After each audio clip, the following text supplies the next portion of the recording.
What's up, guys? We're here at Richard Lucas Chevy out here in Avenel, New Jersey, off 1 and 9. We're here today to talk about Tom Hoff's track car, one of our members here and part owners. He just had his C7 Grandsport full motor redone, and we're going to go in depth about what happened and what got done. So this is James, and this is Dave. So what entirely happened with the C7, or at least what you could speculate, because we still don't know?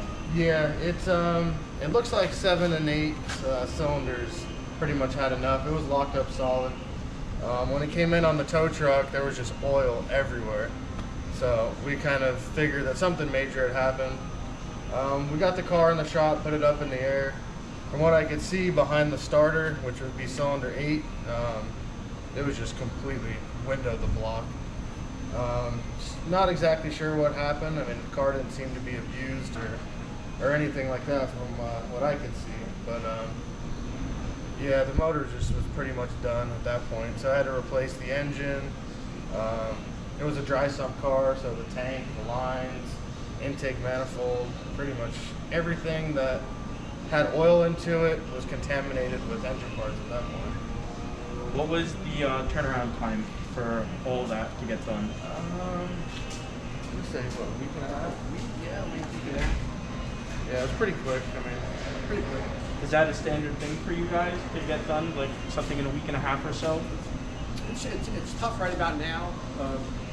Parts are kind of a mystery. I hate to blame everything on COVID, but you know, parts are not available. Who's sick? What shipping company is shut down? But kind of all the, you know, stars aligned for them. We got, you know, follow standard protocol, getting all our whatever we have to check on the car verified. Actually, software has to be, you know, GM, can't be anything else.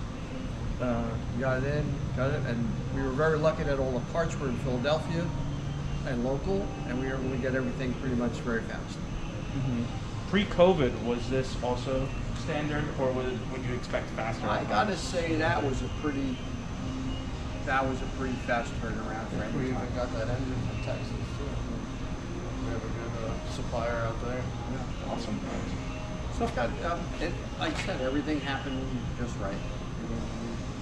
We try to, and we treat everybody the same. Yeah. And we really hate when cars are here for a long time.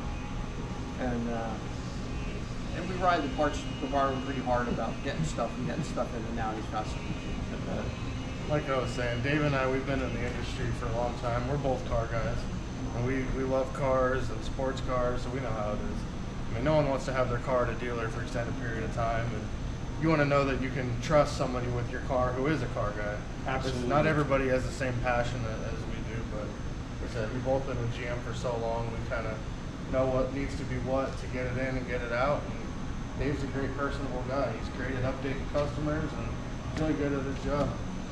Plus, I got Corvette background. I was a Corvette tech when I was on the line. I'm talking 70s, 80s, 90s, like that. So. Well, there you have it, guys. If you guys have any Corvette needs or anything Chevy or GM related, make sure to give Richard Lucas a call. I'm sure Dave and James would be happy to take care of you guys. Absolutely. And we look forward to working with you guys in the future. Thank you so much, guys. Thank you. Thank you guys for coming out. Take care. Thank you, guys. Be well.